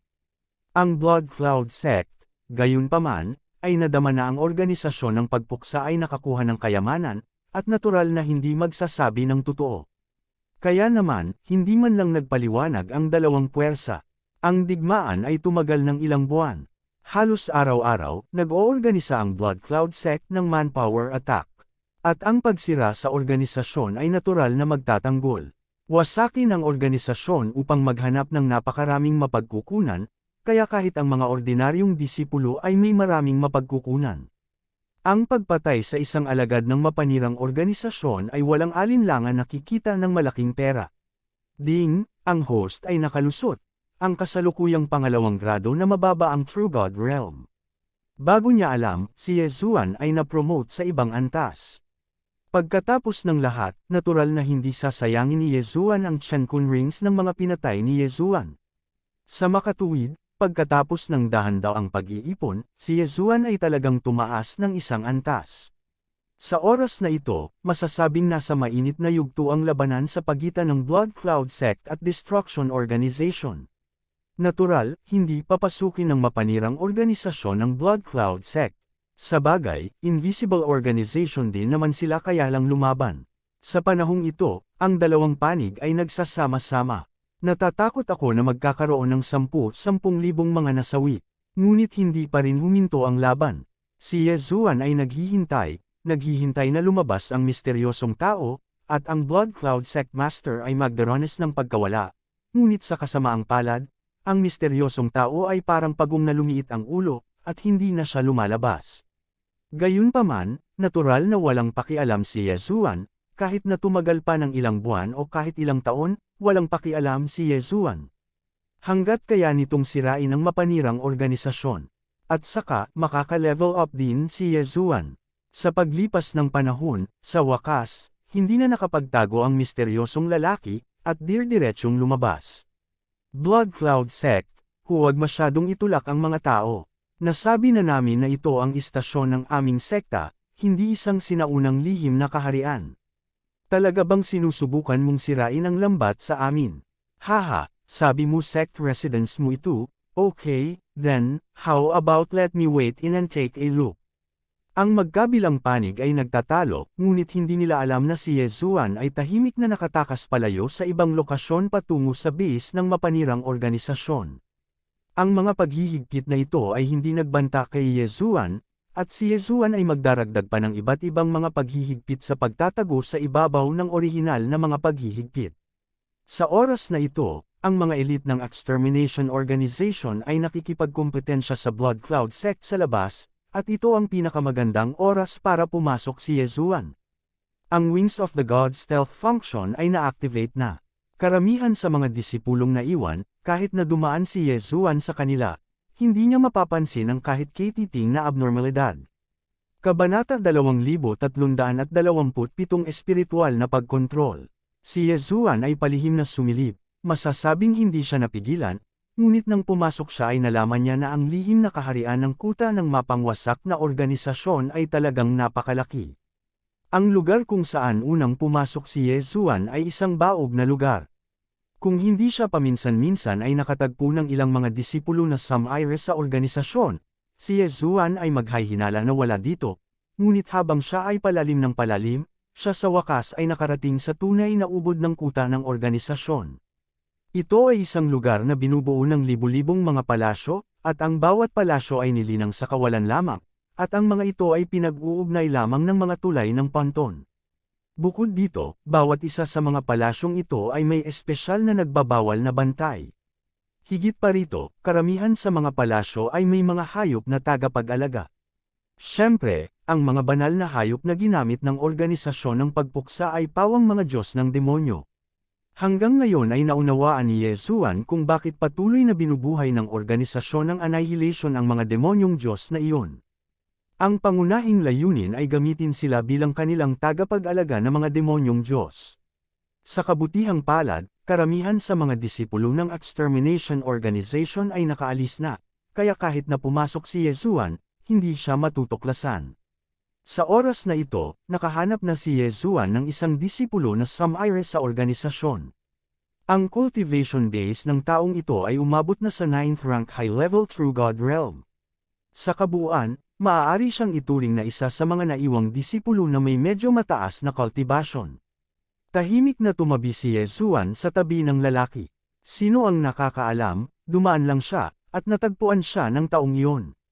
Sino? Sino nasaan? Biglang tumingin ang disipulo sa direksyon ni Yezuan. Malinaw na ginamit ni Yezuan ang function ng pagtatago ng mga pakpak ng mga Diyos. Logically speaking, imposibleng mahanap siya ng mga taong samaire sa organisasyon, pero ngayon, natuklasan na siya. Bahagyang kumunat ang noo ni Yezuan. Maaaring dahil may mga espesyal na paghihigpit sa investigasyon dito, o dahil ang disipulong ito ng mapanirang organisasyon ay may ilang uri ng supernatural na kapangyarihan sa pagsisiyasat. Gayunpaman, anuman ang dahilan, walang pakialam si Yezuan. Dahil natagpuan siya ng taong ito, hindi nag-alinlangan si Yezuan. Espiritual na control. Ding, congratulations sa host, naging successful ang control ng designated target. Ang cultivation base ng lalaking ito ay mas mababa kaysa kay Yezuan, at wala siyang intensyon na kalkulahin, kaya paano siya makakalaban. Sabihin mo sa akin kung ano ang nangyayari dito, sabihin mo sa akin ang lahat ng iyong nalalaman. Oo, Guru, ang disipulo na kinokontrol ni Yezuan sa kanyang espiritual na kahulugan, nang walang pag-aalinlangan, direktang sinabi kay Yezuan ang lahat ng kanyang nalalaman. Lumalabas na ang bawat palasyo dito ay may mga espesyal na paghihigpit. Ang mga paghihigpit na ito ay nagbabantay sa mga palasyong ito, at ang ilan sa mga ito ay maaari ding ibahagi sa mga tagapag-alaga na mga Diyos ng demonyo. Ang bawat tanggulan ng pagsira sa organisasyon ay may napakahalagang lugar. Ang templo ng mga demonyo, ang Hall of Passing Gong, ang Hall of Treasures, ang Hall of Magical Powers, ang Hall of Rewards and Punishments. Ang Nowhere Palace na ito ay ang pinakamahalagang core ng extermination organization. Ang Treasure Hall ay natural na isang lugar upang mag-imbak ng mga kayamanan. Ang Divine Ability Hall ay ang lugar kung saan iniimbak ng extermination organization ang divine ability. Ang dalawang lugar na ito ay ang pinakamahigpit na binabantayang lugar para sa extermination organization. Kahit na ang disipulo ng 9th rank high-level True God Realm na kinokontrol ni Yezuan ay hindi kwalipikadong pumasa. Pagkatapos ay mayroong Hall of Passing Gong at Hall of Reward and Punishment, na may katulad na mga tungkulin. Pareho silang mga lugar upang magturo ng mga supernatural na kapangyarihan. Gayunpaman, ang isa ay isang lugar kung saan pinapayagan ang aktibong pag-aaral, at ang isa ay isang lugar kung saan maaari kang pumasok at matuto pagkatapos ng mga karapat-dapat na gawa. Bukod dito, kapag nagkamali, isasagawa rin ang mga parusa sa Hall of Rewards and Punishments. Dahil mayroong isang malaking bilang ng mga disipulo na nagtitipon sa dalawang lugar na ito anumang oras, at ang mga pagbabawal sa pagbabantay ay napakalakas din, sila ay natural na napakababantayin. Tungkol naman sa Demon Temple. Sa pangalan, ito ang pinakamadaling lugar upang ipagtanggol, ngunit sa katunayan, ito ang pinakadelikadong lugar. Ang mga demonyong Diyos na nabuhay na mag-uli mula sa pagsira ng mga organisasyon ay magtitipon dito para sa domestication. Hindi masasabi ng mga demonyong Diyos na ito na ang bawat ulo ay magiging masunurin, kaya hindi maiiwasan ang domestication. Ang sinaunang demonyong Diyos ay palaging ang pinakamalaking katulong at ang pinakamalakas na mandarambong ng organisasyon ng pagpuksa. Ang iba't ibang mga sinaunang demonyong Diyos ay may iba't ibang mahiwagang kapangyarihan, at ang kanilang kapangyarihan sa pakikipaglaban ay likas na malakas at mahina. At dahil ang ilang mga sinaunang demonyong Diyos ay nagtataglay pa ng mga espesyal na mahiwagang kapangyarihan, ginawa silang lubhang mapanganib. Ginawa ng Destruction Organization ang mga sinaunang demonyong Diyos na ito sa napaka-espesyal na paraan, at kasabay nito, babaguhin din sila nito at gagamitin ang mga ito bilang kanilang pinakamakapangyarihang trump card. May isip kung gaano kadelikado ang Demon Temple na iyon. Ang 5 pangunahing bulwagan ay ang pangunahing pagkakaroon ng pag-aalis ng krimen ng organisasyon. Ngunit bilang karagdagan sa 5 bulwagan na ito, mayroong ilang mga espesyal na bulwagan. Halimbawa, ang Temple of Totem Divine Beasts ay espesyal na ginagamit upang pigilan ang Totem Divine Beasts. Ang Blood Sacrifice Servant Hall ay pinipigilan ang mga nahuli nila at handang gamitin para sa paghahain ng dugo anumang oras. Teka, narinig lang ni Yezuan ang mga pagpapakilalang ito at alam niya na ang mapanirang organisasyong ito ay hindi isang ordinaryong organisasyon. Matapos malaman ang balitang gusto niya mula sa bibig ng disipulo, pinatay siya ni Yezuan ng kusa. Pagkatapos, nagpatuloy siya sa paglalakad. Siyempre, sa pagkakataong ito, mayroon ng malinaw na kaayusan at malinaw na roadmap si Yezuan. Pagkatapos ng lahat, ang disipulong iyon ay mayroon lamang cultivation base ng 9th rank high-level True God Realm, kaya ang kanyang pangunawa sa base ay hindi komprehensibo. Para sa mga mahiwagang lugar na ito, si Yezuan ang huli. Ang una niyang layunin ngayon ay sirain ang treasure hall ng organisasyon. Dahil napakalinaw ni Yezuan sa kanyang puso, wala na akong sasabihin, ngunit hanggat maaari nitong pagnakawan ang treasure hall ng mapanirang organisasyon. Si Yezuan ay natural na maaaring kumita ng maraming pera, at kasabay nito, maaari rin niyang matinding salakayin ang muog na ito ng pagsira sa organisasyon. Pagkatapos niyang magkaroon ng layunin, natural na hindi titigil si Yezuan, at mabilis siyang lumabas. Iniwasan niya ang mga mapanganib na palasyo at ang mga alagad na sumire sa organisasyon sa daan. Sa ilalim ng mga mata ng hindi mabilang na mga kaaway, si Yezuan ay direktang pumunta sa Treasure Hall. Ito ba ang Treasure Hall ng Extermination Organization? Mukhang walang panganib. Malumanay na sabi ni Yezuan, dahil sa oras na ito, nakarating na siya sa labas ng treasure hall. Ngunit saan niya naisip, nakapasok siya dito, at nagkaroon ng agarang panganib. Nakita ko na ang lahat ng mga eskultura na orihinal na tila pandekorasyon, lahat ay nabuhay. At ang mga taong ito, mula sa sandaling sila ay nagising, ay naglunsad ng isang galit na pag-atake kay Yezuan. Itong mga aswang na ito ay walang buhay, lahat sila ay mga puppet. Medyo nanlumo si Yezuan. Hanggang sa inatake siya ng mga bagay na ito ay alam niyang mga puppet ang mga bagay na ito. Ding, ang system prompt, ang host ay nakulong sa isang espesyal na espasyo, ang puppet field, mangyaring bigyang pansin ng host. Ang puppet field ay isang guardian field na nakaayos sa pamamagitan ng mga espesyal na paraan. Dito, lahat ng puppet ay may mga espesyal na epekto ng immortalidad. Kahit na sila ay ganap na nabasag, sila ay respawn. Ang paraan upang pumutok ay sirain ang ipinagbabawal na core. System, hanapin ang ipinagbabawal na core dito. Direktang iniutos ni Yezuan ang sistema. Kung tutuusin, mahihirapan siyang hanapin ito mismo. Ginawa ng mga taong sumisira sa organisasyon ang mga sinaunang demonyong Diyos na hindi pa pinaamo, o ang mga powerhouse na nahuli mula sa labas, bilang mga puppet. Ang mga puppet na ito ay may napakalakas na kamalayan sa pag-atake. Kung ang mga tao ay pumasok, ito ay magiging isang walang katapusang sitwasyon. Kabanata 2328 Puppet Domain. Sa pagkakataong ito, hindi ipinatawag ni Yezuan ang Thousand Beast Sword Attendant, ngunit sa halip ay umasa sa kanyang sarili na patuloy na nagmamadaling pumatay. Dahil alam ni Yezuan sa kanyang puso, ang mga masasamang puppet na ito, ipinatawag ni Yezuan ang Thousand Beast Sword Attendant ng ilang beses, ngunit wala itong silbi. Sa halip, ginamit niya ang Thousand Beast Sword Attendant ng maaga. Pagkatapos ng lahat, si Yezuan ay mayroon pa ring maraming lugar na pupuntahan. Boom! Boom! Boom! Si Yezuan ay maaaring pumatay ng isang puppet sa bawat espada. Gayunpaman, ang mga puppet na ito sa larangan ng puppet ay simpleng walang kamatayang pag-iral. Hayaang patayin sila ni Yezuan nang walang anumang epekto. Gaano man karaming beses pumatay si Yezuan, ang pagkawasak ay magiging ganap. Hindi magtatagal ay lilito ang mga bagong puppet. Ding, nag-prompt ang system, nabigo ang pagtuklas. Ding, nag-prompt ang system, nabigo ang expansion detection. Ding, ang system ay nag-uudyok, nagpapalakas ng pagtuklas, ang pagtuklas ay matagumpay. Sa wakas, ibinigay ng system ang core ng puppet field na ito. Tumingin si Yezuan sa core, ngunit medyo natigilan, dahil hindi naisip ni Yezuan na ang core ay talagang base ng isang sculpture.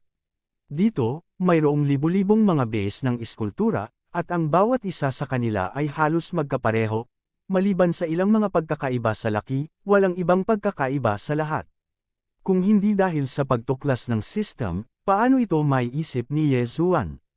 Ngunit ngayong malinaw na ang layunin, natural na hindi mananatili si Yezuan at magmadali patungo sa base ng eskultura. Matapang, maglakas loob na pumasok sa aking treasure pavilion. Biglang may dumating na boses. Hindi makapagsalita ang puppet. Pagkatapos, natural na nanggaling ang boses sa bibig ng isang alagad na Samira sa organisasyon. Sa sandaling ito, lumitaw ang isang alagad na Samira sa samahan sa base ng eskultura. Ding, ang sistema ay nag-uudyok, tukuyin ang target, ang ikalimang baitang mababa ang Diyos Monarch na kaharian. Divine Sovereign Realm. Mukhang ang lalaking ito ang elder ng extermination organization na nanatili sa likod ng Treasure Pavilion. Masyadong tamad si Yezuan na makipag-usap ng walang kaparirikon sa taong ito, kaya nagmamadali siyang umakyat. Ang Divine Sword sa kanyang kamay ay biglang lumaban, at direktang inatake siya ng liwanag ng espada. Pero who knows, hindi man lang gumalaw ang lalaki, nagwagayway lang ng kamay, at may lumitaw na puppet sa harap ni Jiang Wang. Direktang hinigop ang lahat ng atake ni Yezuan.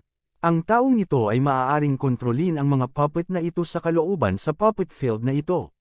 Hanggat ito ay nasa saklaw ng puppet field, lahat ng puppet ay maaaring lumitaw kahit saan ayon sa kanyang kalooban. Kung hindi matamaan si Yezuan, natural na hindi bibigyan ng taong iyon si Yezuan ng pangalawang pagkakataon para umatake. Sa isang iglap, daan-daang puppet ang lumitaw sa harap ni Yezuan nang walang babala. Direktang pinalibutan si Yezuan, at pagkatapos ay naglunsad ng crazy attack. Damn! Medyo inis si Yezuan, at ang Excalibur sa kanyang kamay ay patuloy na umaatake, at ang mga puppet ay mabilis na napatay. Ngunit ano ang silbi nito? Sa ilalim ng kontrol ng mga disipulo ng organisasyon ng pagpuksa, madalas na pumapatay si Yezuan ng isang puppet, at 2 puppet ang lumilitaw. Sa tabi niya, hindi nabawasan ang bilang ng mga puppet na iyon, ngunit dumami pa. Walang paraan para magpatuloy ng ganito. Si Yezuan ay patuloy na nag-iisip tungkol sa mga hakbang sa kanyang puso, ngunit tila kahit anong paraan ang gamitin, imposibleng madaling sirain ang puppet field na ito. Mukhang kailangan pa nating gamitin ang lahat ng ating lakas. Kasabay ng pagwagayway ng kamay ni Yezuan, ang Sword Servant of Thousand Beasts at ang Sword Servant of Flower God ay lumitaw sa tabi niya, at sa sandaling lumitaw sila, tinawag nila ang God Level Mount at ang God of Flowers and Flowers. Patayin mo ako. Nag-utos si Yezuan, at hindi nagtagal, ang mga bundok na iyon sa antas ng Diyos at ang Diyos ng mga bulaklak ay lubhang umatake. Malapit nang sumiklab ang labanan sa pagitan ng puppet at ng antas ng Diyos, ngunit si Yezuan, nang walang kaunting pag-aalinlangan, ay sumugod patungo sa disipulong Samires sa organisasyon. Boy, hindi ko ine-expect na may backer ka, pero ano, sa harapan ko, walang kwenta. Lahat ng pamamaraan mo, mamatay ka ng masunurin. Ang lalaki ay hindi talaga mahiyain dahil si Yezuan ay sumugod, ngunit sinabi ng may labis na paghamak. Sa kanyang mga mata, ang pag-atake ni Yezuan ay walang saysay lamang. Dahil kahit anong pag-atake ni Yezuan, maaari niyang agad na ipatawag ang isang puppet para basagin ito. Patuloy na naglunsad ng mga pag-atake si Yezuan, ngunit sa tuwing mabibiyak siya ng puppet na ipinatawag ng lalaki, masasabing hanggat may mga puppet sa puppet space na ito, halos hindi na siya magagapi. Siyempre, halos lang. 6 na karakter na mantra, sumagot. Biglang, gumamit si Yezuan ng mahiwagang kapangyarihan na halos hindi pa niya nagamit. 6 na karakter na mantra ng mga tambalang karakter. Dahil nakuha ni Yezuan ang 6 na karakter na mantra, ang buhay at kamatayan ay madalas na ginagamit, at ang natitirang mantra ay ginamit din. Ngunit ang maramihang ito lamang ang ginamit sa unang pagkakataon. Ang 6 na karakter na mantra complex word formula, direktang kopyahin ang isang itinalagang target. Ang lakas ay katumbas ng kaharian ni Yezuan. Masasabing napakaseryoso pa rin ang paghihigpit nitong komplikadong formula ng salita. Kung si Yezuan ay nakaharap sa isang kalaban na ang cultivation ay mas mababa kaysa sa kanya, kung gayon hindi niya kailangang gamitin ito. Ngunit sa harap ng isang kalaban na mas mataas kaysa sa sariling paglilinang, kahit na ito ay ipatawag, ito ay hindi masyadong kapaki-pakinabang. Sa makatuwid, hindi ito gaanong ginamit ni Yezuan. Gayunpaman, hindi ito nangangahulugan na walang silbi ang pagsasabi ng mga komplikadong salita. Sa katunayan, halimbawa, sa kasalukuyang labanan, tiyak na angkop na gamitin ang komplikadong sining ng salita. Dahil, ang kinopyang imahe ay magkakaroon ng mahiwagang kapangyarihan ng tinukoy na target. Sa isang iglap, kasunod ng utos ni Yezuan, isang sinag ng liwanag ang nabuo mismo sa tabi ni Yezuan. Ang liwanag na ito ay nagpatuloy sa pag-condense, mabilis na namumuo sa bilis na nakikita ng hubad na mata, at ito pala ay ang alagad ng mapanirang organisasyon. Ang lalaki ay tumingin sa mga galaw ni Yezuan ng may pagtataka, at sa parehong oras, tumingin sa salamin na imahe ng may pagtataka, at hindi maiwasang magtanong, anong uri ng mahiwagang kapangyarihan ito, bakit mo ako maaaring kopyahin? Bahagyang kumaibot ang mga sulok ng bibig ni Yezuan, ngunit hindi niya pinansin ang tanong ng lalaki, at walang pakialam na tumingin sa lalaki. No, it can't be a real copy, it's impossible to have such magic powers, haha. Gumawa ka lang ng puppet na kamukha ko, bakit, sa tingin mo matatakot mo ako?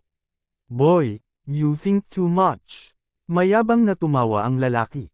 Sa kanyang puso, ang kanyang mahiwagang kapangyarihan ay hindi maaaring kopyahin. Ang kasalukuyang mga aksyon ni Yezuan ay walang kabuluhan.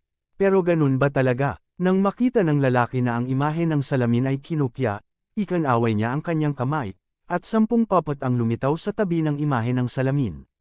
Nang makita iyon, parang gusto niyang patayin ng diretsyo ang mirror image. Pero ang sumunod na eksena ay nahirapan siyang kumalma. Dahil nakita ko na casual ding winuwagayway ang salamin, at 10 puppet pala ang direktang ipinatawag para makipaglaban sa mga puppet na sumire sa mga alagad ng organisasyon. Ito ay imposible. Ito ay imposible, ang mga puppet na ito ay lahat ng maingat kong pinino. Ang mga puppet na ito ay isinulat ko sa imprint ng Diyos, sila ay susunod lamang sa akin, imposible, imposible, paano mo sila mapapatawag? Natakot ang lalaki, dahil ang mirror image na ipinatawag ni Yesuan sa oras na ito ay nagawang ipatawag ang kanyang puppet sa kalooban, na hindi pa nagagawa. Ding, ang sistema ay nagudyok na ang isang espesyal na batas na maaaring lunukan, ang topi na batas, ay nakita. Inirerekomenda na patayin ng host ang itinalagang target at simulan ang sapilitang paglunok. Natigilan si Yesuan saglit, at talagang natuklasan ang batas na maaaring lamunin. Kabanata 2329 ang manlalaman ng batas. Bagamat ang eternal body ay talagang ang kapangyarihan na maaaring lumamon sa iba pang mga batas, si Yesuan ay nakakita lamang ng maraming mga kaaway na may kapangyarihan ng mga batas. Gayunpaman, hindi pa ako nakatagpo ng anumang bagay na maaaring lamunin. Sa karamihan, ito ay isang fragment lamang ng batas. Bakit kaya itong lunukan ng diretso sa pagkakataong ito? Pwede ba ito? Ibinaling ni Yesuan ang kanyang tingin sa imahe ng salamin na tinawag niyang may 6 na karakter na mantra, at puno siya ng pagdududa. Dahil sa pagkakataong ito, ang tanging posibilidad na maiisip ni Yesuan na lunukan ang batas na ito ay itong mirror image. System, ano ang mga kondisyon para sa pagpilit ng batas ng paglunok? Ding, sinenyasan ng system na walang sapat na data sa kasalukuyan, pansamantalang hindi alam. Ding, ang sistema ay nag-uudyok, ito ay kilala na ang ipinag-uutos na batas sa paglunok ng mga kondisyon, kapag ang host ay gumagamit ng mirror image na kinopya mula sa 6 na karakter na mantra upang ganap na kopyahin ang kapangyarihan ng batas ng tinukoy na target, at pagkatapos na patayin ng host ang tinukoy na target, ang host ay magagawang lamunin ang mirror na imahe upang makuha ang kapangyarihan ng batas. Ding, ang system ay nag-uudyok. May pagkakataong magpatawag ng mirror image na ganap na ginagaya ang kapangyarihan ng tinukoy na target na batas. Ito ay kaya, agad na napagtanto ni Yesuan sa kanyang puso. Sa madaling salita, may pagkakataon si Fuzzy Jew na magpatawag ng mirror image na may eksaktong kaparehong kakayahan ng kaaway, at kung lilito ang naturang mirror image, kailangan lang ni Yesuan na patayin ang kaaway bago masira ang mirror image. Pagkatapos, nangangahulugan ito na ang salamin na imahe ay nagmamana ng batas ng kaaway, at pagkatapos ay nilalamon ni Yesuan ang salamin na imahe, at natural niyang nakuha ang kapangyarihan ng batas ng kaaway.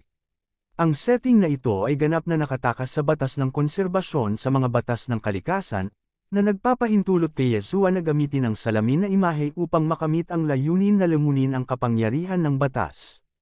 Masasabi lang ni Yesuan, astig, sobrang astig. Hanggat nakahanap ka ng paraan upang lamunin ang kapangyarihan ng batas, kung gayon ang lahat ay madaling sabihin. Sa isang iglap, may ngiti si Yesuan sa kanyang mukha, ngunit ang kanyang mga mata ay nakatuon sa disipulong sumire sa organisasyon. Dapat patayin ang taong ito. Anuman ang papi na batas, hanggat ito ay kapangyarihan ng batas, hindi ito kaayawan ni Yesuan. Patayin mo ako. Biglang bumilis muli ang figure ni Yesuan, at ang Excalibur sa kanyang kamay ay itinapon palabas, na iniwan ang Megatron na kontrolin, naghahanap ng angkop na pagkakataon para umatake. Espiritual na control. System, bigyan mo ako ng success rate ng paggamit ng treasure to exchange. Gagamit ako ng spiritual control para guluhin ang attack rate mo ng lalaking iyon. Withered Bone Sword Attendant, Totem Beast, lumabas ka para sa akin. Kahit na wala kang silbi ngayon, ngunit itigil mo ang pag-atake ng mga puppet na iyon para sa akin.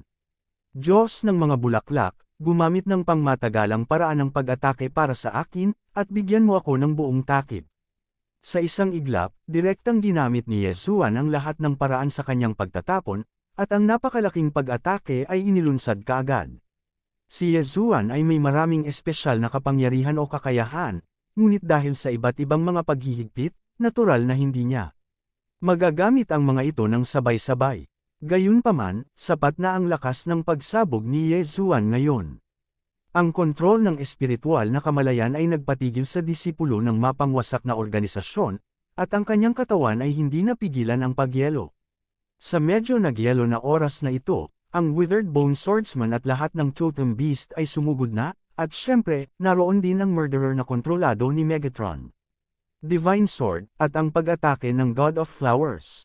Sa isang iglap, ang lahat ng mga pag-atake ay dumarating sa halos parehong oras. Hindi man lang inisip ng alagad ng organisasyong panglipol na siya ay papatayin sa ilang segundo, at siya ay isang tao pa rin na may basing cultivation na mas mababa sa kanya. Boom! Sa isang suntok, direktang pinasabog ni Yezuan ang Diyos ng lalaki gamit ang kanyang kamao, para hindi na siya mamatay. Sa pilitang nilunok, tingnan ko, ano ang silbi nitong papel na batas. Matapos alisin ni Yezuan ang tiyan kunring ng tao, hindi siya nag-atubiling direktang ilunsad ang sapilitang paglunok. Isang pagsabog ng mahiwagang kapangyarihan ang direktang pumuligid sa imahe ng salamin, at ang imahe ng salamin ay patuloy na nawasak. Pagkaraan ng ilang sandali, isang ilaw na lugar na lamang ang natitira. Ang batik ng liwanag ay direktang damaloy sa noo ni Yezuan, at sa isang iglap, natutunan ni Yezuan ang papel na panuntunang ito. Ang papel na batas ay maaari lamang ituring bilang isang bahagyang batas, at ang tungkulin nito ay ginagamit lamang para sa pagdadalisay ng mga papel at pagmamanipula ng mga papel. Gayunpaman, ang papel na batas na ito ay umabot sa isang tiyak na antas, ngunit mayroon itong kakayahang kontrolin ang espiritual na kamalayan. Iyon ay upang kontrolin ang target, ngunit ang papel na batas ay mas nangingibabaw. Ito ay upang direktang burahin ang espiritual na kamalayan ng kabilang partido at ganap na kontrolin ito. Siyempre, para kay Yezuan, hindi mahalaga kung ang papel na batas na ito ay mabuti o masama. Pagkatapos ng lahat, ito ay ang kapangyarihan ng unang batas na kanyang nilamon, kaya sulit na ipagdiwang. Ding, sinenyasan ng system na matagumpay na nilamon ng host ang kapangyarihan ng unang batas at nakuha ang espesyal na titulo, Law Devourer. Ding, ang sistema ay nag-uudyok, ang espesyal na titulong Law Devourer ay magpapataas sa rate ng tagumpay ng devouring law ng host. Ding, ang sistema ay nag-uudyok, ang host ay matagumpay na nilamon ang kapangyarihan ng unang batas, at ang sistema ay magbibigay ng random na gantimpala. Ding, ang pabuya ay inilabas, binabati kita sa host, nakakuha ka ng isang espesyal na mapa ng kayamanan. Isang espesyal na mapa ng kayamanan, ang mga labi ng sinaunang imperial na palasyo ng Jiuyu Great Emperor. Mayroong 5 mga mapa ng kayamanan sa kabuuan. Kolektahin ang lahat ng 5 mapa ng kayamanan, at ang host ay magkakaroon ng kwalipikasyon na makapasok sa sinaunang imperial na palasyo ng Jiuyu Great Emperor. Ding, ang mga guho ng palasyo ng sinaunang Jiuyu Emperor ay lubhang mapanganib. Inirerekomenda ng system na maabot ng host ang God King Realm at magsimulang mangolekta. Ding, espesyal na gawain, ang treasure map task ng sinaunang Jiuyu Great Emperor's Palace Ruins ay inilabas na. Ang layunin ng gawain ay magkatay at umalis sa bahay. Pagkatapos makumplito ang gawain, ang host ay makakakuha ng treasure map. Patayan at umalis sa bahay. Napatulala si Yezuan, ang gawain ito ay talagang masyadong nakakaawa. Iyon ay ang sinaunang pamilya ng Kunlun God Realm na umaalis sa bahay. Paanong masasabing ang patayan ay kayang patayin? Hindi katakatakang iminumungkahi ng sistema na naabot na ni Yezuan ang kaharian ng hari ng Diyos at pinuntahan ito upang kolektahin. Natatakot ako na kahit sa kaharian ng mga Diyos ay napakahirap, ngunit at least may layunin na ngayon si Yezuan. Mayroong 5 mapa ng kayamanan, at ang mga pahiwatig para sa pangalawa ay lumabas na. Tuldok, tuldok, tuldok. Nang walang sagabal sa mga disipulo ng organisasyon ng pagpuksa, sa pangkalahatan ay walang suspense para kay Yezuan na sirain ang papel na domain na ito. Pagkaraan ng ilang sandali, lumabas na si Yezuan sa Puppet Realm, ngunit nang si Yezuan ay nasalikop sa disipulo, ang mga guard na disipulo sa Treasure Pavilion ng Destruction Organization ay nagtipon na.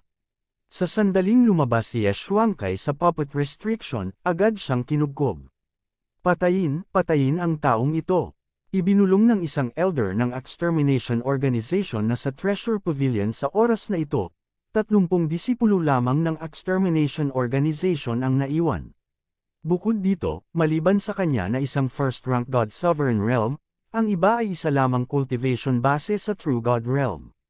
Kung tutuusin, ito ay kuta lamang ng mapangwasak na organisasyon, saan ako makakahanap ng napakaraming master ng Divine Sovereign Realm. Si Yezuan ay may masamang tingin sa mga disipulong sumugod upang sirain ang organisasyon, marahang itinaas ang kanyang kamay, at sabay na sinabi, kamatayan. Walang tunog, walang senyales, hindi man lang nakatunog ang mga disipulong iyon, lahat sila ay nahulog sa lupa, ngunit ang pagkadyos ay nabasag na. Sino ka at bakit mo ako inatake? Hawak ng matanda ang magic weapon, at puno ng galit ang kanyang mga mata. Bakit ba gusto kitang patayin? Haha-joke ka, lahat pinapatay ng extermination organization, bakit parang gusto kitang patayin? Bahagyang sinabi ni Yezuan, ang mga taong ito ay hindi kailanman nagpahayag ng kanilang mga pagkakakilanlan, ngunit sa kasamaang palad, matagal nang alam ni Yezuan. Kabanata 2330 Nagkagulo. Ikaw, sino ka, bakit alam mong sinisira ko ang organisasyon? Kinilabutan ng matanda. Sa katunayan, alam ni Yezuan na sila ay mga miyembro ng extermination organization, na mas ikinaalarma nila kaysa noong ang kanyang mga disipulo ay pinugutan ng ulo at ang kuta ay kinugkob. Ang pagkawasak ng isang organisasyon, kung tutusin, ay isang bawal sa kaharian ng mga Diyos, lalo pa ang katiyakan, kahit na mayroong anumang puwersang pinaghihinalaang sumisira sa isang organisasyon, makukubkob sila sa isang iglap dahil bawal ang pagsira sa isang organisasyon. Hindi mahalaga kung sino ako, basta alam mo, ako ang sisira sa samahan mo. Mataray na sabi ni Yezuan. Hahaha, bahala ka na, gusto mo lang sirain ang samahan natin, boy, you really dare to say anything, don't worry. Simula ngayon, ikaw na ang mortal na kaaway ng organisasyon ko. Biglang tumawa ang matanda, at kasabay nito, ang itim na chi ay patuloy na naglalabas mula sa kanyang katawan. Sa sandaling lumitaw ang itim na chi na ito, agad silang nawala sa kawalan. Hindi maganda, nagulat si Yezuan. Bagamat hindi niya alam kung anong paraan ang ginamit ng taong ito, alam niyang nagpapasa siya ng impormasyon. Kamatayan sa akin. Biglang naglaslas si Yezuan gamit ang isang espada, direktang durog sa pagkadyos ng lalaki. Pero hindi naman sinasadya ng taong iyon na umiwas o ipagtanggol, tumatawa pa siya. Boy, it's too late. Dapat mamatay ang mga nakakaalam ng existence ng organization ko. Simula ngayon, papatayin ka na ng organisasyon ko. Mag-enjoy ka ng dahan-dahan, haha. Biglang huminto ang boses, ngunit sumimangot si Yezuan. Mukhang may nagawa siyang mali this time. Hindi ko akalain na ang taong sumisira sa organisasyon ay magkakaroon ng ganoong paraan. Siyempre, walang pakialam si Yezuan. Gayunpaman, ang mapangwasak na organisasyong ito ay isang pag-iral na dapat niyang sirain, at ito ay isang ganap na kaaway. Kaya, ano ang dapat ipag-alala? Lore. Pagkatapos ay tingnan kung mayroon silang kakayahan na ito. Hindi pinansin ni Yezuan ang taong ito. Sa oras na ito, ang Treasure Hall ay walang kapangyarihan sa pagtatanggol, kaya si Yezuan ay nagmamadaling pumasok ng walang seremonya. Dito, nakaimbak ang lahat ng mga kayamanan na patuloy na hinahanap ng Annihilation Base na ito. Tuwing 10,000 taon, gagamit sila ng mga espesyal na paraan upang maihatid ang ilang mga mapagkukunan sa punong tanggapan, ngunit pagkatapos ng lahat, nakaipon sila ng maraming mga kayamanan sa panahong ito. Gayunpaman, hindi ito masyadong kapaki-pakinabang. Siyempre, hindi rin ito magugustuhan ni Yezuan. Hindi ko alam kung dahil ba sa babala ng tao. Sa madaling salita, nagmamadali si Yezuan, at hindi siya napigilan. Bukod dito, maging ang mga miyembro ng extermination organization na dagwang lumalaban sa labas ay mabilis na umatras. Pinaplano nilang ganap na iwanan ang base na ito. Upang maging tumpak, ang lahat ng mga umatras ay ang mga tunay na miyembro ng organisasyon ng pagpuksa, at ang mga peripheral na miyembro ay direktang iniwan upang ilibing kasama ang base. Sa wakas ay nakuha ng mga tao ng Blood Cloud Sect ang kanilang hiling at matagumpay na sumugod sa lihim na kaharian na ito. Gayunpaman, ang ikinagulat nila ay ang lihim na kaharian na sa wakas ay nalampasan nila sa kanilang desperadong pagsisikap, na saan ang sinaunang lihim na kaharian. Not to mention the ancient secret realm, there are not many treasures even. Ang natitira lang ni Yezuan sa kanila ay ang Demon Temple. Maging ang mga tao sa Blood Sacrifice Hall ay iniligtas ni Yezuan. Ang Blood Cloud Sect ay dumanas ng matinding pagkatalo sa pagkakataong ito, ngunit wala silang nakuha. Paanong hindi sila magagalit? Sa kasamaang palad, hindi nila malalaman kung ano ang nangyari. Sa oras na ito, naglalakad si Yezuan patungo sa Linfeng City kasama ang mga taong ito. Nasira ang Linfengjing dahil sa pagkawasak ng organisasyon. Bagamat nagbigay ng kaunting atensyon si Mi Chang sa lugar na ito dahil kay Yezuan, pagkatapos ng lahat, ang paglilinang ng mga talento ay maaari lamang umasa sa kanyang sarili. Sa oras na ito, nang makitang ibinabalik ni Yezuan ang lahat ng mga taong nakidnap, ang buong Linfeng Realm ay kumukulo. Alam mo, sa pagkakataong ito, iniligtas ni Yezuan ang milyon-milyong tao. Hindi ko alam kung anong uri ng pag-aalay ng dugo ang gagawin ng Extermination Organization, pero napakaraming tao ang naaresto. Ang mga taong ito ay may mataas at mababang mga base ng paglilinang, ngunit ang pinakamataas ay ang mas mababang tunay na kaharian ng Diyos, dahil ang mga nakatataas ay ginawang papel ng organisasyon ng pagpuksa, o itinapon sa ibang mga paraan. Siyempre, maraming totem mythical beast ang dinala pabalik kasama nila. Ang totem beast ay hindi masyadong kapaki-pakinabang sa kasalukuyang Yezuan. Kung tutuusin, bihira niya itong gamitin. Sa makatuwid, mas mabuting ibigay ito kay Linfengjing para sa domestication. Kung kinakailangan, maaari ding pumunta si Yezuan at kunin ito. Sa buong Linfeng Realm, ang pinakamataas na antas ng cultivation ay ngayon, ngunit mayroon lamang isang tao sa ika-6 na baitang True God Realm, na nakakaawa. Sa oras na ito, nakabalik na si Linfengjing kay Yezuan, kaya natural na hindi ito maaaring baliwalain ni Yezuan. Nag-iwan siya ng maraming ordinaryong mapagkukunan na walang silbi sa kanya kay Linfengjing, at pagkatapos ay nanatili ng ilang araw bago umalis. Sa oras na ito, sa puso ni Yezuan, ang Linfengjing ay maaaring isang lugar lamang na makapagbibigay sa kanya ng mga halaga ng pananampalataya. Siyempre, hindi masyadong inintindi ni Yezuan kung anong uri ng pag-unlad ang mangyayari sa hinaharap. Ang usapin ng Linfengjing ay ganap na nalutas, na magandang balita para kay Yezuan. Sa kasamaang palad, bago pa man siya magkaroon ng oras para magpahinga ng ilang araw, nahanap na siya ni Miyu at Kun Buyo. Bakit kayo nandito? Anong problema? Sabi ko Yezuan, wala kang nakikitang tao sa buong araw, at hindi ko alam kung ano ang ginagawa mo, ngunit natatakot akong may problema ka sa pagkakataong ito. Casual na sabi ni Kun Buyo kay Yezuan. Ang gulo, anong gulo?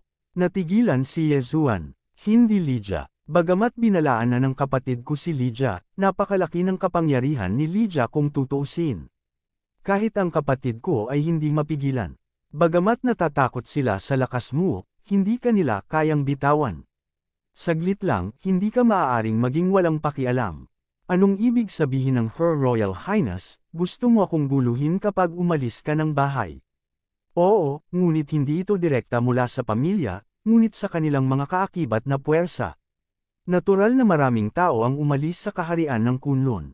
Nabalitaan ko na handa silang salakayin ka, at hindi magtatagal, may hahamunin ka, gusto nilang gamitin ang hamon para patayin ka. Bahagyang ngumiti si Yezuan, bagamat hindi niya alam kung sino ang gumawa ng walang utak na ideyang ito, ngunit masasabi lang ni Yezuan na ang pamamaraang ito, mga baboy lang ang makakaisip. Okay, alam ko. Ito na ang wakas. Tumayo si Kun Buyo, gulat na tumingin kay Yezuan at nagtanong. Kung hindi, ano ang dapat kong gawin? Maaari ko bang pigilan ang mga taong iyon na hamanin ako? Ang mga hamon ng Kunlun at Lanbang, ngunit ang mga bukas na hamon ng Kunlun, maaari pa ba akong tumanggi? Bakit hindi ka makatanggi? Sa pagkakataong ito ay umalis ka sa bahay. Natatakot ako na nasuhulan na ang mga matatanda ng referee. Kung pumayag ka sa hamon, natatakot akong mamatay ka nang hindi mo alam kung paano mamatay. Medyo nasa sabik si Kun Buyo, at hindi niya alam kung nag-aalala ba siya kay Yezuan o galit sa pag-alis ng bahay.